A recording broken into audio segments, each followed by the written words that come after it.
So we, as Christians, talk about faith a lot. But do you know what faith is? It's a fundamental of who we are, but do you have a grasp of what it is? So I thought we might talk a little bit about today. And to get to that end, I'm going to start with what it is not. Faith is not a desire. It's not a longing. It's not a wanting, a pining, or a wishing. It's not a craving. It's not a hope. Faith is not pretending. Faith is not pretending that something is that isn't. You can't look at a cheese puff, which kind of looks like cheese and kind of tastes like cheese, and think that it's cheese. It might look and taste a little bit like cheese, but it's not. So that's the same thing with faith. You can't psych yourself out with faith. Faith isn't a con. It's not something where you believe what it is, but you're telling yourself that it's not really. Faith is a way of seeing. We pulled the song out that we just sang from the Kelbert because that's a good example of what faith is. It's seeing with the eyes of your heart. What does that mean? So it's seeing the world, it's seeing things through God's eyes. Not our eyes, not the eyes that the world might tell us to see, but God's eyes. So there's this famous example, the first human ever to be shot into space and circle the earth. His name was Yuri Gagarin. He's a Russian. He went all the way up, he went all the way around, he came all the way back down, and famously he said, "I have been to the heavens and I have seen no God." Not too long after that, Americans shot a Buckeye out into space, and that Ohioan went into space, and he went around the earth, and he came back down, and his name was John Glenn, and John Glenn said, "I've been to space and I saw God everywhere." That's exactly what I'm talking about. These two men had the exact similar situation, looked at the exact same things, saw completely different things. Finally, what is faith not? Faith is not a feeling. This might be the most important thing about what faith is not. Because I think so often in our life, we kind of do with whatever we feel, and if we're not feeling it, then we don't do it. Now, if we followed a life where only we did what we felt like doing, that would be a bad life. But our feelings are a part of us. However, our feelings are not our faith. And so if we follow our feelings, then we might not end up following our faith. It might hold us back. This is exactly what happened with the Israelites in our reading today. So a little background of the Numbers reading. The Israelites have just been sprung out of slavery in Egypt.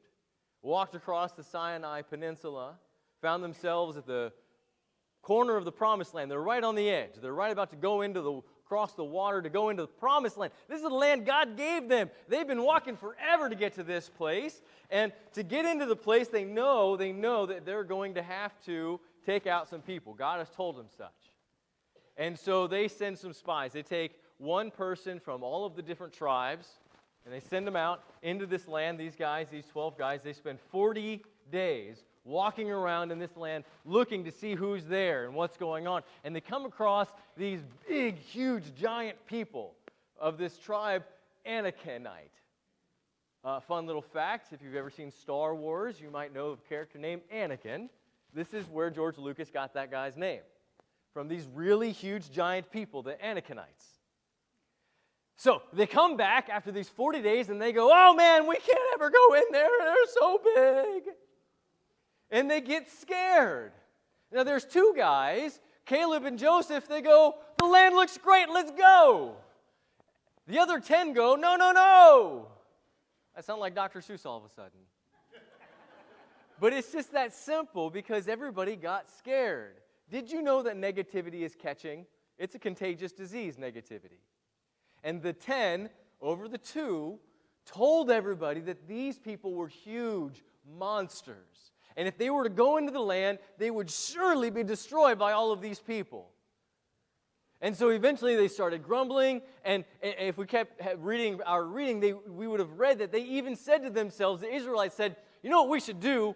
Kick this Moses guy out, find a couple captains who will lead us back to Egypt where it was better."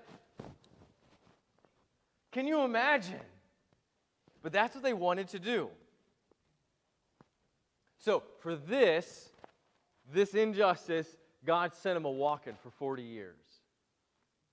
You know, we remember the calf at the base of the mountain where Moses goes up, and he's up there for a real long time and he comes back down with the 10 Commandments, and when he comes back down, everybody's worshiping this golden calf that they made.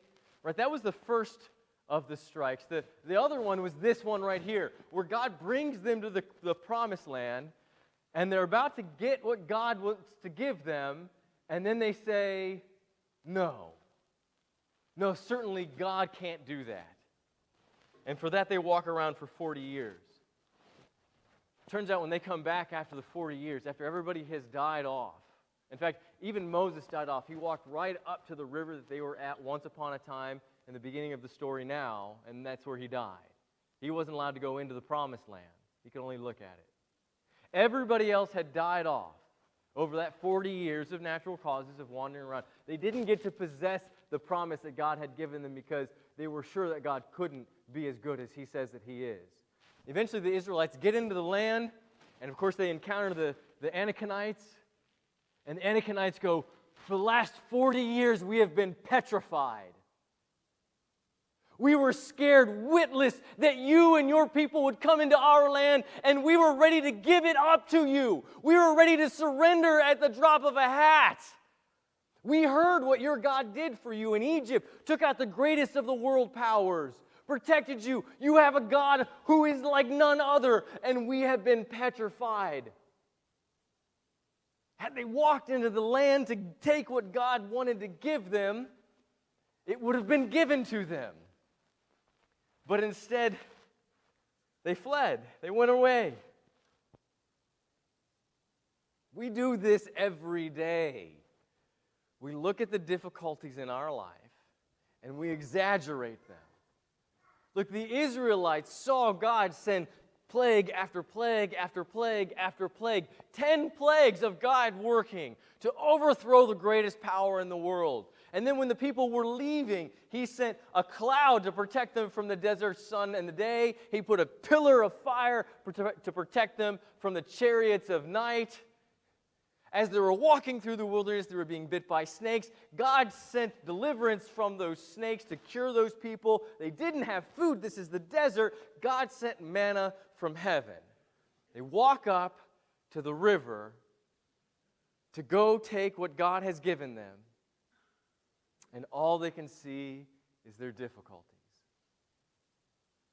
Can we get with that? I think if we stopped right now, everybody, if you pulled out your phone and you started taking a note of all of the things, all of the blessings that you have in your life right now, and I said, okay, I'm going to give you 10 minutes. At the end of that 10 minutes, if you were counting all of your blessings, you wouldn't be done.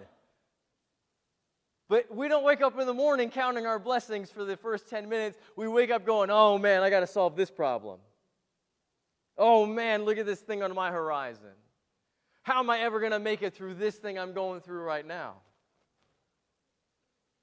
And we get worried. And we worry what others are going to say about us. And we worry, what are we really capable of? We worry, am I going to measure up? I see on Facebook all of these things going on. I hear about all these other people are doing these things, and I look at my life and it's not the same. I look at my life and I think, how am I ever going to be like that? And then we back out. We get these false impressions about who we are. And the reading we read, the last line, Numbers 13:33, it says, we were like grasshoppers to these people, and they seemed the same to us. Which is to say that these Anakites, thought that the Israelites were like grasshoppers. Whoa, hold on. How do the Israelites know what the Anakites think? They don't know. They don't have any idea. They're just projecting what they think that they might think. But we do this too, don't we? We think we know what other people are thinking. Have you ever done this thing where you made a mistake or you said something silly and you think, oh man, everybody is just paying attention to me. What am I going to do? Oh man, nobody noticed. Nobody cared. They're not paying attention. They're all worried about themselves and what they're doing and thinking and wondering, oh man, did they see what I just said? We are all full of foibles and flaws, and we're just a big pack of failures. And that's a beautiful thing. But we don't think that. All we think is, I'm worthless. I'm powerless. I'm so vulnerable. I have no value. Now, see, the Israelites had been told this for 400 years. Slave, you're worthless. You are less than worthless. You are not valuable. And it gets in their head. Somebody, somewhere in your life, has said something along that line. Maybe said it behind your back, but you heard it anyway. Maybe said it to your face over and over and over and over again. Maybe it was a sibling or a friend or a parent or a coworker. Maybe it was somebody at school. Maybe it was an enemy. Maybe it was a teacher or a boss. Somebody told you were uncoordinated. Somebody said, you'll never amount to it.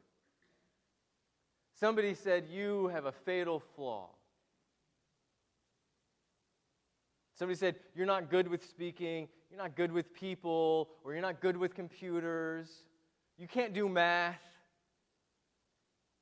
And somewhere along the line, from all these different people saying it, and they put you in a box, and you believed them. You accepted that label, and you said, yeah, I'm not, am I? I'm not. You're not in Egypt anymore. You're not a slave anymore. You are not the labels people put on you. You are not the box people want to put you into. You are not those negative things. This is what it means to see with the eyes of your heart. That God has this understanding of who you are, and it's not the one that the world wants to put on you. Your primary identity is a Christian. You may be a Christian who's struggling with loneliness. You may be a Christian who's struggling with codependency. You may be a Christian who's struggling with worry. You may be a Christian who's struggling with panic. You may be a Christian who's struggling with inadequacies. But did you hear the first thing that you are is a Christian? Everything else is second.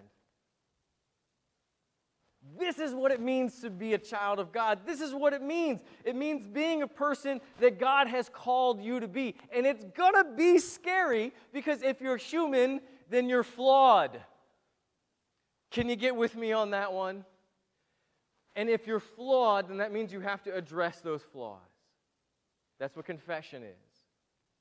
And if you're going to confess, if you're going to admit, if you're going to look at your flaws, then that means you're going to get scared. You're going to have to look at your weakness. You're going to have to push yourself out of your comfort zone. And that's uncomfortable. It means you're going to have to stretch and do things you maybe don't want to do, you haven't done before. I'm going to lift up Allison, a youth who's stepping up into a role as a servant leader. I can tell you, and if you've ever been there in this congregation where you have a desire to serve the Lord, and then you come and talk to me, the next thing that I'm going to say to you is, great, how do you want to do it? And then I'm going to push you. So that's my job, and that's what I'm talking about now, and that's what we're going to talk about for the next few weeks. I'm going to push you to grow, to recognize that your primary identity is Christian, and not whatever thing follows it. That God sees you and calls you to a thing that is His identity, not whatever one you've made up for yourself. So that you might stretch, so that you might grow, so you might not live by what you can't do, but live by what God will do, wants to do, and give to you. And if you believe that, that is faith.